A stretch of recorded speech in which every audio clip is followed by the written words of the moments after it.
আসার আগে যে মু জানি নাই দুনিয়া এত ঝামেলা,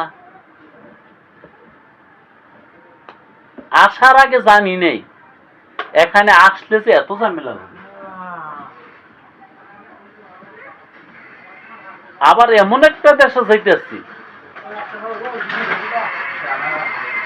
ওইখানের ঝামেলা এখান থেকে কোটি গুণ বেশি,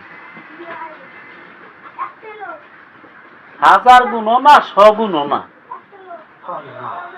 লক্ষ গুণও না, কোটি গুণ বেশি।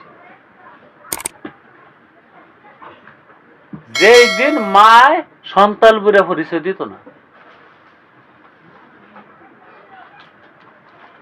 এমনকি মা এমন মিথ্যা কথা কইব, আমার তো সন্তান হবে দূরের থাক, আমার তো বিয়ে হইছে না। বিপদের দেখছে কি